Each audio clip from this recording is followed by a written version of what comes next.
we've got to get gun owners to vote. Because you know what? I don't know what it is. Perhaps it's a form of rebellion, because you're rebellious people, aren't you? But gun owners don't vote. What is that all about? The disgraced former president, Donald Trump, speaking at the National Rifle Association's annual meeting in Dallas, Texas, on Saturday.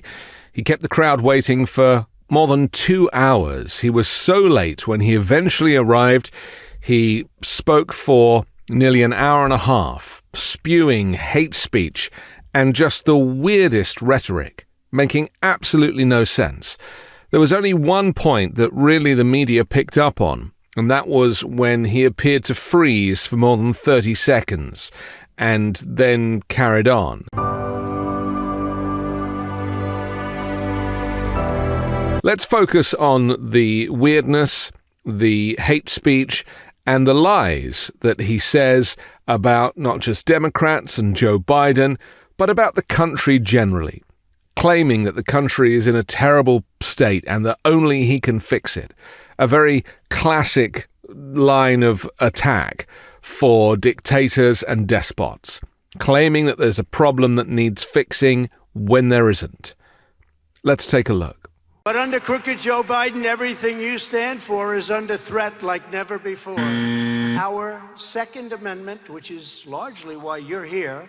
These are simply lies about Democrats wanting to do away with the Second Amendment. The reality is that Democrats are keen for gun safety legislation and hopefully removing these weapons of war off of the streets. But there has been no talk ever about getting rid of guns in America. It simply isn't true. In fact, Republicans have been claiming that Democrats are coming for your guns for decades. And they still haven't come for your guns, because they don't want your guns. And in fact, gun safety legislation is something that most gun owners want. So again, this is propaganda designed to scare gun owners into voting Republican because they think that they'll have their guns taken away. Another lie, and one that the media fails to correct. I'm being indicted for you, and never forget, our enemies want to take away my freedom because I will never let them take away your freedom. Now, you're probably sick of Trump's voice, and I am too, and I can only apologize for having to play some of it, so let's just speed things up a bit, shall we? But they're sending everybody into our country. I mean, think of it. We have these people coming into our country.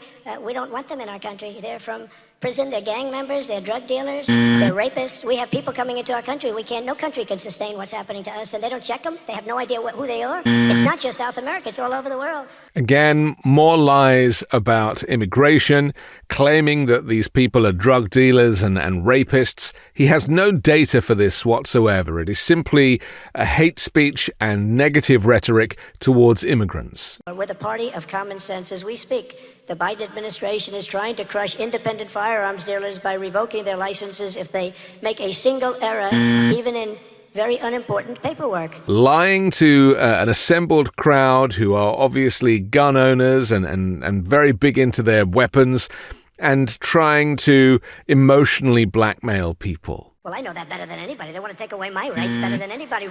Worse than Alphonse Capone. Al Capone was indicted twice. I got indicted 4 times. I never heard the word. What's an indictment? What's an indictment, please? And here he goes again with Al Capone, his hero, somebody he's looked up to, this arch criminal who Donald Trump puts on a pedestal, as he does with criminals and dictators and anybody who is as evil as he is. But in this case, he's actually thrilled that he's beaten Al Capone in terms of number of indictments. How this guy can be considered as a presidential candidate is beyond me. And I heard they were going to try and do it a couple of more times, and the White House said, don't do it. You're indicting this guy into the White House. There's a little truth to that. Because if I go in, they want to put me in jail. Can you believe? They want to put me in jail if I say the truth. So I can't talk about certain things. It says you can't talk about this, you can't talk about that, you can't talk. But those are the best things. So when people ask me questions, I'll have to say, I'm sorry, I can't answer that question. And they're easy questions. They're like softballs. They're so easy to answer. Claiming that the gag order prevents him from answering really easy questions, softball questions. Again, none of this makes sense and is further proof of his demented brain, confusing channels of thoughts. and how he doesn't seem to be able to make any sense now because he says this stuff so often with different audiences, whether it's outside the courtroom or at rallies with assembled crowds, and he gets his wires crossed because the whole thing is an act. None of it is based in truth. He's simply lying to every audience that will listen to him. But they want to rig that just like they rigged the presidential election of 2020. They want to rig it. This is their form of rigging. And it only happens in third world countries, never happened here. I appointed nearly 300 pro-Constitution judges to interpret the law as written. It's a record, by the way. And I faced down vile attacks from the radical left who confirmed 3 great Supreme Court justices, Neil Gorsuch, Brett Kavanaugh, and Amy Coney Barrett. They're great. And another moment where Donald Trump says the quiet parts out loud, that he managed to get 300 judges approved who interpret the law as the Constitution says, which is another way of saying in favor of Republicans. And then he boasts about his 3 Supreme Court judges. He says they're great. The reason he says they're great is because they're prepared to hear his immunity case, and he knows that they've got his back whenever these cases eventually get to the High Court to save him and save him from jail, save him from prosecution. It's a quid pro quo between these justices and Donald Trump. On day 1, we will seal the border, we will stop the invasion, and we will send Joe Biden's illegal aliens back home right where they belong. Isn't it nice to have a president that doesn't need a frickin' teleprompter? Isn't that nice? That is how obsessed he is with himself.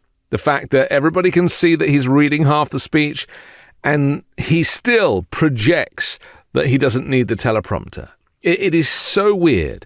It is so deranged and demented.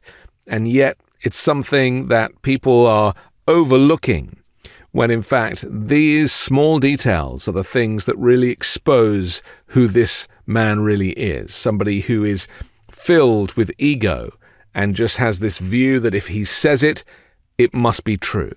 But the saddest thing of all is that crooked Joe Biden has turned your state and the entire country into a dumping ground for the world. In Venezuela, violent crime is down at levels that they've never seen before. It was 67% 3 weeks ago. It's now down to 72%. It's down. Violent crime is down. Would you ever hear that? On day 1, we will begin the largest deportation effort in the history of our country. Millions of people. I believe the real number is 16, 17, 18 million people. By the time we get this guy out of office, who I really believe the vote is, we're leading in polls, but I really believe the vote could be a landslide. And then Trump again lying about the immigration numbers going from 16 to 17 to 18 million, just throwing an extra 3 million in there.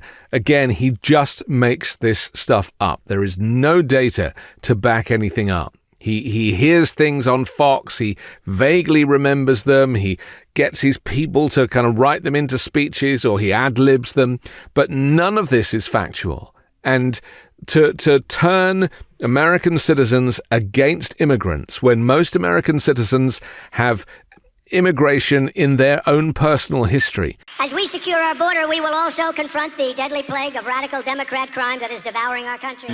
Every day, radical left Democrat DAs, U.S. attorneys, and judges are setting loose dangerous and bloodthirsty criminals by the hundreds and hundreds and thousands. And using words like plague and vermin, these are dog whistle tropes. They are designed to connect with people who are as racist as he is.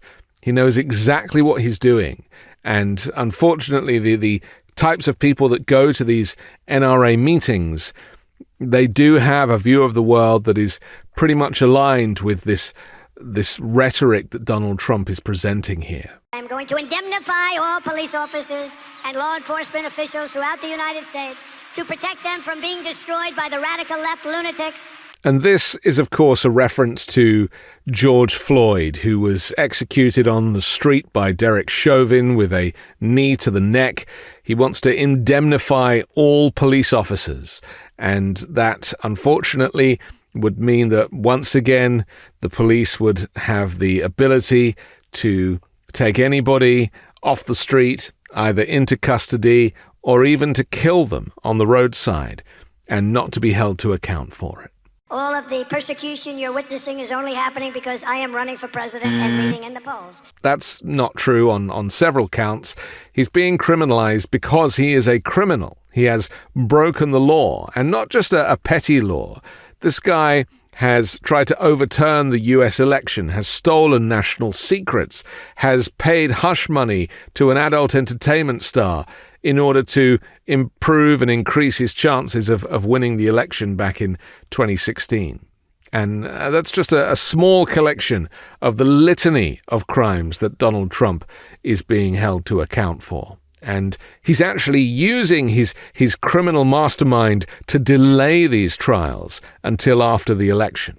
And we're watching a criminal in plain sight abuse and make use of his connections in the judiciary, such as with Judge Eileen Cannon in Florida, to prevent that classified documents case from going to trial. If the radical Democrat extremists get their way, they will have a federal law for abortion in the 7th, 8th, 9th month, and even executing a baby after birth. And here's the moment where Donald Trump starts to get a little confused and freezes for an entire 30 seconds.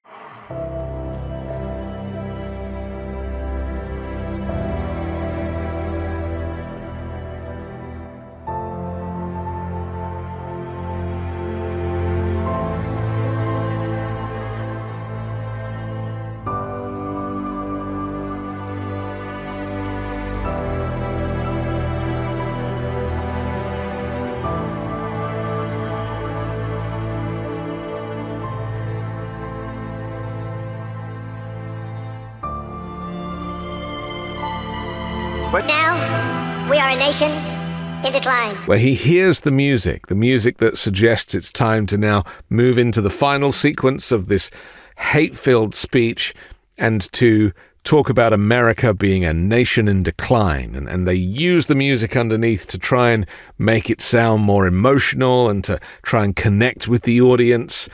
It's a cheap trick to try and go out with a bang, except Donald Trump's brain was misfiring. When he heard the music, he couldn't remember what it was all about.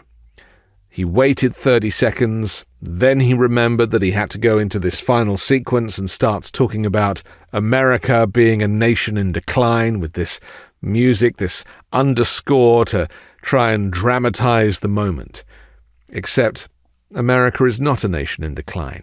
In fact, the United States has more growth than pretty much any other nation on the planet coming out the back of the pandemic. It has record jobs numbers. It has record manufacturing. The debt is coming down, as is inflation. That the whole point of this story that Donald Trump is pushing, that America is dying and only he can fix it, simply won't wash. You see, Donald Trump is a lie. He can only tell lies. He wouldn't know the truth if it smacked him in the face.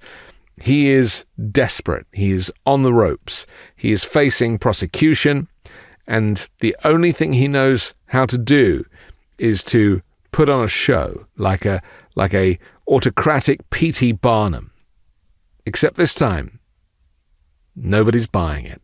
I was going to say he's full of bullshit, but I don't want to use bad language. I'm Anthony Davis. You can catch me on the 5-Minute News channel, on Wednesdays co-hosting Uncovered, and on Sunday on The Weekend Show with MeidasTouch. Love this video? Make sure you stay up to date on the latest breaking news and all things Meidas by signing up to the MeidasTouch newsletter at MeidasTouch.com/newsletter.